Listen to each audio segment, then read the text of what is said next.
¿Cuál fue la mentira de los sacerdotes, agregada a la ley de Dios, que alteró, según su misma voz, su ley? Deberíamos tener en cuenta, al tratar de contestar estas preguntas, que el único que puede mentir es el hombre y que, según Jesús, el padre de mentira es su fuente. También deberíamos recordar que la mentira o el engaño fue lo que cautivó a Eva y Adán en el principio, desviándolos del propósito de Dios para sus vidas y las nuestras.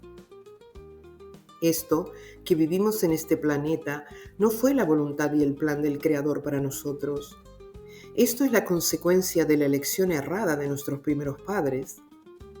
Las elecciones y decisiones tienen consecuencias. Mucho tiempo después de que la fuente creadora hubiera entregado su ley de conducta y puesta en claro la división entre lo malo y lo bueno, para que no erráramos al blanco como lo habían hecho nuestros primeros antepasados, nos advirtió a través de los profetas que su ley había sido falsificada, atribuyendo a su nombre leyes que no había mandado cumplir y que fueron desvirtuadas por embustes, es decir, por palabras contrarias o compromisos innecesarios a los que habían sido acordados con los hijos de Israel en el desierto como parte de la alianza. El libro de Jeremías tiene suficiente información para que lo entendamos, pero no es el único. Dice en el capítulo 9, y dijo el Señor, porque dejaron mi ley, la cual di delante de ellos, y no escucharon mi voz, ni caminaron por ella. Sin embargo, existía toda una imagen de religiosidad y obediencia a la ley de Dios, a lo que les respondía: ni siquiera sus sacerdotes se preocuparon por mí, y sus jueces me echaron al olvido. Sus dirigentes se volvieron contra mí, y sus profetas adoraron a Baal, y derrocharon su tiempo en tonterías. Este pasaje es muy iluminador. Primero, al decir que sus sacerdotes no se preocupaban por él, estaba diciendo que se preocupaban por sus propios gustos e intereses. ¿Y cuáles eran los intereses y gustos de los sacerdotes de esa generación? Las tradiciones religiosas de sus padres, que era el politeísmo, y su expresión religiosa, que era el ritual de los sacrificios. Dios los había llamado a ser una nación diferente de las de sus vecinos, pero esa era su zona de confort, de su apego cultural, y no querían salir de él. En Jeremías 9, el Señor dice: ellos abandonaron la ley que yo les entregué, no me obedecieron ni vivieron conforme a ella.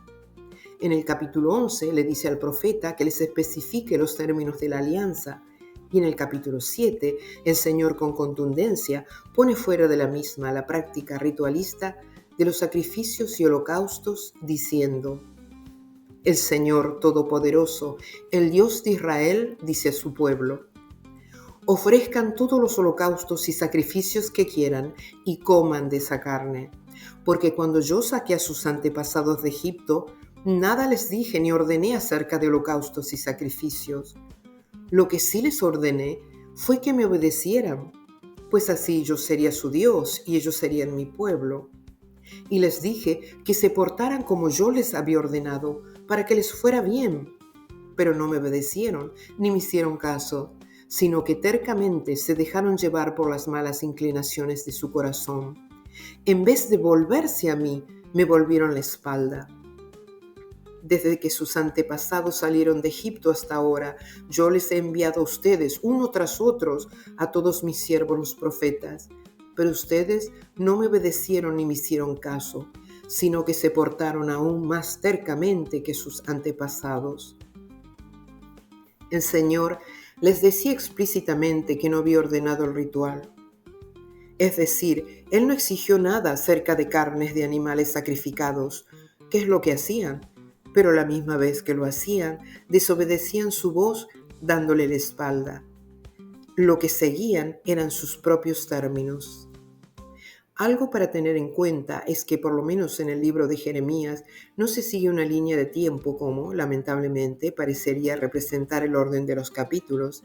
Primero Dios aclara en el capítulo 11 los términos de la alianza, luego excluye la ley sacerdotal de los sacrificios y holocaustos en el 7. Cuando lean las Escrituras, Deberían hacerlo sin tener en cuenta las divisiones por capítulos, ni dejarse guiar por los títulos añadidos, porque muchas veces esos elementos no reflejan el mensaje central del texto. Pero aún más importante es leer sin ideas preconcebidas, incluso sin aferrarse a doctrinas que les hayan enseñado desde siempre. Aunque alguna pudiera ser acertada, una doctrina no es un hecho, es una interpretación y como tal podría estar radicalmente equivocada. El problema es que cuando una interpretación es errónea, durante la lectura se buscará de manera inconsciente cualquier justificación para sostenerla, cerrando los ojos a lo que realmente hay que ver. Así funciona el falseamiento. No solo se distorsiona la palabra de Dios al transmitirla, sino también al recibirla. Cuando la mente se aferra a lo que cree saber y no permite que la verdad se revele. Recuerdo una conversación con una creyente que no aceptaba el bautismo del Espíritu Santo. Le pregunté qué pensaba del pasaje en Hechos donde claramente se menciona. Me respondió que lo leía, pero no pensaba en nada. No podía comprender lo que decía ni admitirlo, porque su doctrina fijada le repetía que aquel bautismo fue solo para los apóstoles y no tenía aplicación para ella. Sin darse cuenta, su mente rechazaba la idea antes de siquiera darle oportunidad a la lectura. Este tipo de resistencia es invisible para quien la experimenta, pero actúa como un velo. Por eso, si queremos evitar caer en el falseamiento, debemos acercarnos a la palabra con la disposición de desaprender si es necesario, soltar las estructuras que otros nos impusieron y permitir que sea Dios quien nos enseñe de nuevo. No teman ser inquisitivos, porque ese talento los llevará a la verdad. La religión fue creada para infundir miedo y así controlar. La confianza en Dios nos libera de ese miedo y de cualquier otro que no sea el de la supervivencia, porque Dios, a través de su Espíritu, nos da valor, no miedo. Volviendo al pasaje que leí del profeta, Dios les dice: no me obedecieron, sino que se dejaron llevar por las malas inclinaciones de su corazón. Estas eran conductas morales que no se ajustaban al pacto, el seguimiento de la religión politeísta de sus padres y los rituales de los sacrificios y holocaustos. En el capítulo 6, Dios les habla de fraude. Todos, grandes y pequeños, solo piensan en las ganancias mal habidas. Profetas y sacerdotes, todos cometen fraudes. Aquí surge una pregunta clave: ¿de qué fraude está hablando el Señor? Por el contexto nos damos cuenta de que el fraude se cometía con su ley o palabra, agregando exigencias que Dios nunca había pedido como parte de la alianza en el desierto. El fraude puede ser material, pero en este caso el fraude era espiritual. Ahora bien, la definición de fraude nos dice que no solo es una acción contraria a la verdad y la rectitud, sino que también perjudica a la persona contra quien se comete. En este caso, el fraude afectaba tanto a Dios como al creyente.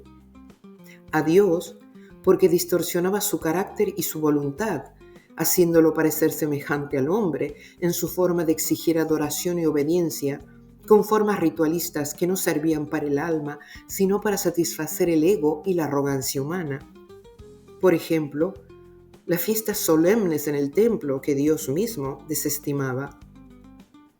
Al creyente le afectaba porque los desviaba del verdadero camino de la transformación y el crecimiento espiritual, que solo la reconciliación con Dios a través de su perdón podía lograr, y lo atrapaba en un ciclo de exigencias inútiles. El incrédulo también se veía afectado porque lo que escuchaba le parecía lógicamente ridículo, así reforzando su escepticismo. Esta creencia se sostuvo por siglos, convirtiéndose en el pilar de una estructura religiosa que demandaba sangre como precio por la expiación de pecados. Sin embargo, como siglos después señalaría el autor de la epístola a los Hebreos, esta ley era ineficaz e inútil. Lo que resulta notable es que en lugar de reconocer que la práctica de los sacrificios provenía del hombre y no de Dios, este autor la reemplazó con otra forma de sacrificio, la sangre de un hombre justo para satisfacer la justicia de Dios respecto al hombre injusto. Es decir, que a pesar de que estas leyes habían sido creadas para ser practicadas a perpetuidad, como dice el Levítico, el autor la cambia según la necesidad de su argumento. ¿O acaso nunca leyó las palabras de los profetas, donde Dios afirmaba que nunca había exigido los sacrificios? Aquí surge una reflexión crucial. ¿Por qué nunca se cuestionó el sistema de los sacrificios en su totalidad? ¿Por qué en vez de reconocer que era una creación humana, se decidió reemplazarlo con otra forma de sacrificio más grande? ¿Cómo es que ignoraron los mensajes de los profetas advirtiendo que el ritual no fue mandado o exigido por Dios? La vergüenza o el orgullo en el escritor de los Hebreos podría haber actuado como un impedimento para admitir el error. O quizás, si el escritor fue parte del sacerdocio levítico, podría haber habido un interés en proteger la imagen del sistema religioso, incluso a costa de distorsionar el carácter de Dios. En este proceso se creó una imagen injusta de Dios, haciéndolo ver como alguien que demandaba sangre para perdonar, cuando en realidad su perdón siempre estuvo basado en la misericordia y la reconciliación, no en el derramamiento de sangre.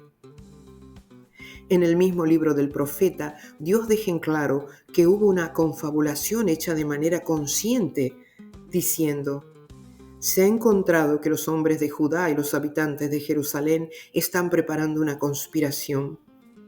Ahora bien, ¿qué es una conspiración? Es un acuerdo entre dos o más personas para ir contra alguien o algo, especialmente contra la autoridad. Entonces, ¿cuál era esta conspiración? Era una desobediencia intencional, un abandono del acuerdo hecho con sus ancestros en el desierto para volver a las creencias idolátricas y rituales religiosos de sus padres, a lo cual Dios les señalaba acerca de sus prácticas. ¿Crees acaso que los sacrificios y la carne consagrada de los animales ofrendados pueden librarte del castigo? Lo que realmente les hubiera librado era la conversión sincera, dejar atrás el mal que cometían. Quedó registrada en Segunda Crónicas la forma de reconciliación que acepta Dios. Si mi pueblo, que lleva mi nombre, se humilla y ora y me busca y abandona su mala conducta, yo lo escucharé desde el cielo, perdonaré su caída y restauraré su tierra. Y en Jeremías 8 pregunta: cuando una persona se cae, ¿acaso no vuelve a levantarse? Cuando descubre que está en un camino equivocado, ¿acaso no da la vuelta? Dios les estaba mostrando que el verdadero arrepentimiento no estaba en los sacrificios, sino en corregir el rumbo. También en este pasaje se menciona con claridad el falseamiento de su palabra. ¿Cómo pueden decir, somos sabios y poseemos la ley de Yahvé, cuando en realidad el cálamo mentiroso de los escribas la ha cambiado por una mentira? También Sofonías confirma la mentira entremezclada con la palabra de Dios. Sus profetas son livianos, hombres delincuentes. Sus sacerdotes contaminaron el santuario, falsearon la ley. Valga la pregunta de nuevo aquí: ¿en dónde falsearon la ley de Dios? La ley de Dios fue alterada cuando el sacerdocio levítico agregó mandamientos en su nombre que Dios nunca ordenó. Son esos mismos mandamientos humanos de los que habla Isaías. Este pueblo se acerca a mí con su boca y con sus labios me honra, pero su corazón está lejos de mí. Su temor de mí no es más que un mandamiento de hombres que les ha sido enseñado. Aquí surge otra pregunta: ¿cómo es que llegamos a este punto en nuestra creencia espiritual? Movida por su propio celo religioso, la iglesia primitiva cristiana decidió separar los textos que consideraba divinamente inspirados de los que no eran, basándose en su propio criterio. Pero al hacerlo, encerró los textos seleccionados dentro de un marco que los convirtió en incuestionables, como si todos fueran inspirados directamente por Dios. Un claro ejemplo de esta interferencia es la epístola a los Hebreos. El autor de esta carta construyó toda su doctrina en la idea de que el ritual de sacrificios fue ordenado por Dios a través del sacerdocio levítico. Sin embargo, Dios mismo refutó esta afirmación a través de los profetas. A pesar de este error fundamental, la epístola a los Hebreos fue aceptada como divinamente inspirada, y a pesar de haber estado fundamentada en el entendimiento de un ritual de sacrificios que nunca fue ordenado por Dios. Sobre esta carta y las enseñanzas de Pablo se construyó gran parte del cristianismo, aunque Jesús nunca vino a fundar una nueva religión. Analizando la epístola a los Hebreos, veamos una de sus afirmaciones. Si pues la perfección fuera por el sacerdocio levítico, porque bajo él recibió el pueblo la ley, ¿qué necesidad habría aún de que se levantase otro sacerdote según el orden de Melquisedec, y que no fuese llamado según el orden de Aarón? Aquí el autor de Hebreos está diciendo que el sacerdocio levítico no podía traer perfección y por lo tanto debía ser reemplazado. Pero para comenzar hay un error en su argumento cuando dice bajo él recibió el pueblo la ley. Está hablando de la ley de los sacrificios y holocaustos, no de la ley de Dios. La ley de Dios fue dada en el monte Sinaí antes de que Aarón y sus hijos fueran establecidos como sacerdotes. Como Jeremías y Sofonías afirman, Dios no les dio ninguna ley sobre sacrificios en el desierto. El sacerdocio levítico fue instituido después de los sucesos en el Sinaí, según se entiende del mensaje profético. Por lo tanto, la ley dada bajo el sacerdocio levítico no era la ley de Dios, sino la de los sacrificios. El concepto de perfección usada en Hebreos no es algo que Dios haya declarado, sino una construcción del autor para justificar su argumento.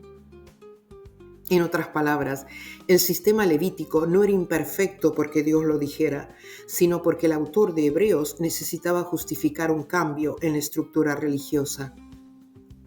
Cuando el escritor critica el sistema levítico, en realidad está hablando del ritual de sacrificios, no del propósito original de sacerdocio en Israel. Lo irónico es que, aunque él mismo reconoce que la sangre de animales no podía limpiar el pecado, en lugar de cuestionar el sistema en su totalidad, lo reemplazó con otro sacrificio, la sangre de un justo. El autor de Hebreos dice, «Tú eres sacerdote para siempre según el orden de Melquisedec». Queda pues abrogado el mandamiento anterior a causa de su debilidad e ineficacia, pues nada perfeccionó la ley, y de la introducción de una mejor esperanza por la cual nos acercamos a Dios. La ley de la cual habla el escritor, diciendo que nada perfeccionó, es la ley de los sacrificios, porque la ley de Dios es perfecta, eterna, tiene el poder de limpiar el alma del hombre y transformarla a su propósito original. Su idea de que se necesitaba otro sacerdocio según el orden de Melquisedec no tiene fundamento en la Torá. Es una interpretación teológica. Además, sabemos bien que Melquisedec era un príncipe sacerdote cananeo de una tradición politeísta, no un sacerdote del Dios de Israel. No sería extraño que en el panteón de dioses que cuidaba Melquisedec hubiera habido una estatuilla representando a Yahvé, porque la religión politeísta así lo hubiera permitido, un dios más entre otros. En su exégesis, el autor asocia el sacerdocio levítico con las leyes del ritual de los sacrificios como si fueran lo mismo. En su razonamiento, hace que sacerdocio y sacrificio sean una sola cosa, cuando en realidad no lo eran. Además, introduce un concepto de perfección en el sacerdocio levítico que no existe en el Antiguo Testamento. Cuando habla de debilidad e ineficacia y de la necesidad de perfección, se está refiriendo a lo que los sacrificios producían en el alma del ser humano, que era nada, porque los sacrificios de animales eran alimentos que terminaban los estómagos de los sacerdotes. Las partes que no se podían comer eran quemadas, en agradable aroma para Yahvé. Pero sabemos lo que Yahvé pensaba del agradable aroma. En Isaías dice: a mí qué me importa tanto sacrificio vuestro, y no sigan trayendo sacrificio inútil. La intención del escritor es usar la figura aparentemente misteriosa de Melquisedec para justificar un nuevo sacerdocio, aunque el Antiguo Testamento nunca sugirió reemplazar el sistema levítico. De hecho, el sistema levítico del que habla y que incluía los rituales de sacrificios y holocaustos había sido ordenado a perpetuidad. Aquí vemos claramente cómo el autor de Hebreos está remodelando la ley y la historia judía para adaptarlas a una nueva narrativa en lugar de seguir lo que realmente se escribió.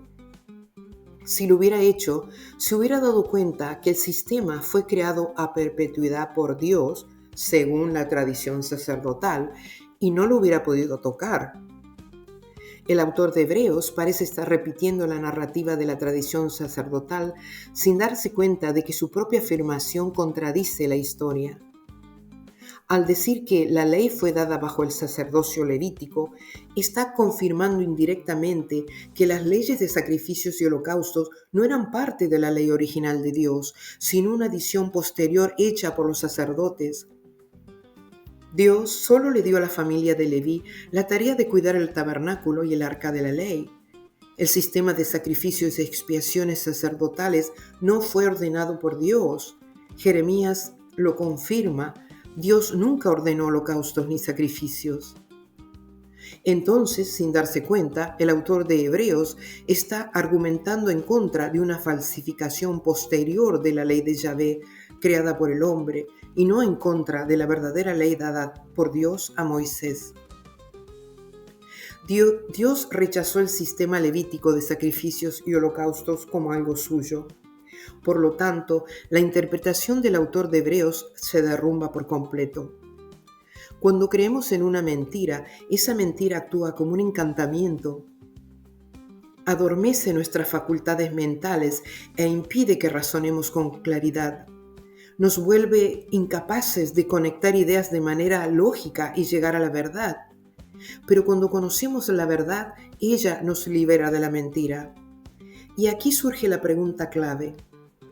Si la expiación a través de sacrificios nunca fue ordenada por Dios, ¿cómo llegamos a creer que Él quiso que el justo muriera por el injusto? ¿Quién es ese Dios que exige la muerte de un inocente para salvar a los culpables?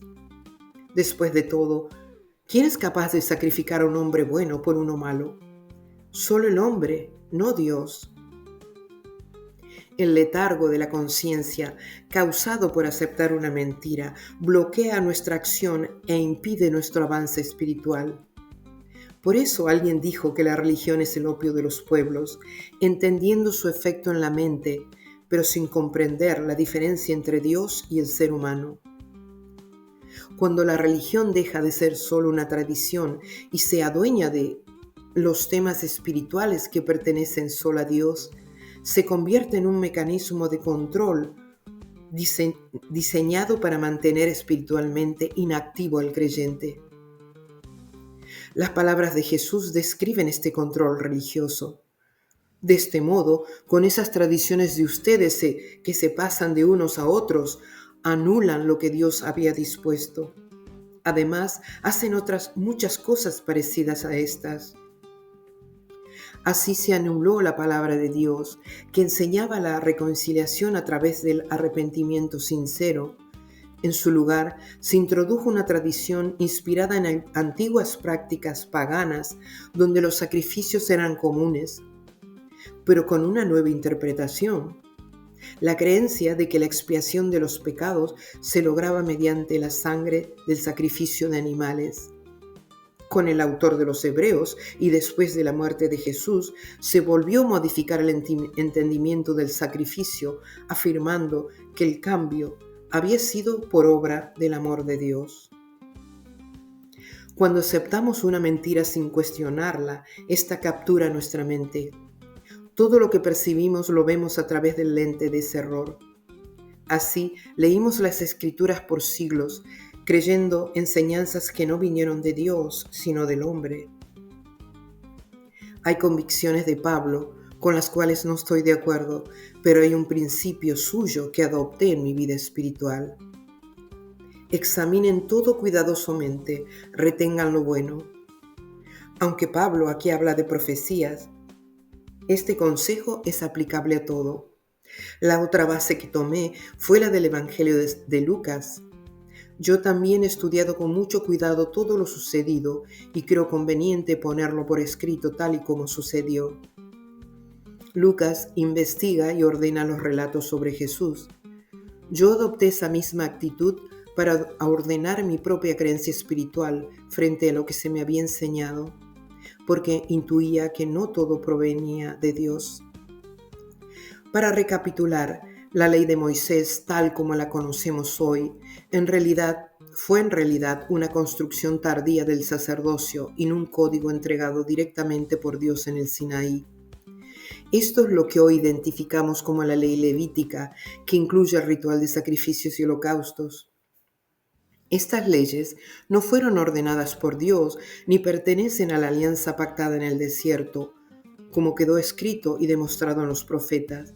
Si quieren, sigan juntando las ofrendas y los animales que presentan en mi honor y empáchense con la carne, porque lo cierto es que cuando yo saqué de Egipto a sus antepasados, no les mandé presentarme ofrendas ni animales. Este pasaje deja claro que Dios mismo desmiente haber establecido el sistema de sacrificios. Esta es una prueba directa del falseamiento de su ley. El agregado de estas leyes, como si fueran parte de la voluntad de Dios, fue lo que el Señor advirtió como mentira a través del profeta. ¿Cómo pueden decir, somos sabios y poseemos la ley de Yahvé, cuando en realidad el cálamo mentiroso de los escribas la han cambiado por una mentira? Y también nos previno Sofonías. Sus profetas son livianos, hombres delincuentes. Sus sacerdotes contaminaron el santuario y falsearon la ley. Estos textos confirman sin lugar a duda que los escribas y sacerdotes alteraron la ley, añadiendo preceptos humanos que distorsionaron el carácter de Dios. Otra evidencia del error aparece cuando en lugar de eliminar el sistema de sacrificios como una invención humana, se reemplazó por otro sacrificio mayor, perpetuando la falsificación inicial. Esta es la consecuencia directa de siglos sosteniendo lo que Dios había calificado como mentira. Terminamos aceptando como voluntad divina algo que en realidad nació del hombre. Entonces, ¿cómo reaccionaremos a esto? Quizás ha llegado el tiempo de revisar lo que creímos sin preguntar. Si Dios nunca exigió sacrificios de sangre, ni de animales, ni de hombres, ¿qué espera hoy de nosotros? Tal vez, como los días de Jeremías, solo espera que regresemos a su voz, que dejemos atrás las tradiciones heredadas sin raíz en su palabra y volvamos a la fuente original. La reconciliación sincera, la sujeción humilde y la transformación interior. Surge entonces una pregunta inevitable. ¿Seguiremos creyendo en la tradición levítica que atribuyó a Dios los sacrificios? ¿O elegiremos escuchar la voz profética que lo niega en nombre de Dios? Gracias por escucharme. Aprecio mucho el tiempo que dedicas a mis videos. Si te gustó este episodio, apóyame con un like, suscríbete al canal, activa la campanita y comparte con quienes creas que les puede interesar. Nos vemos en el próximo episodio.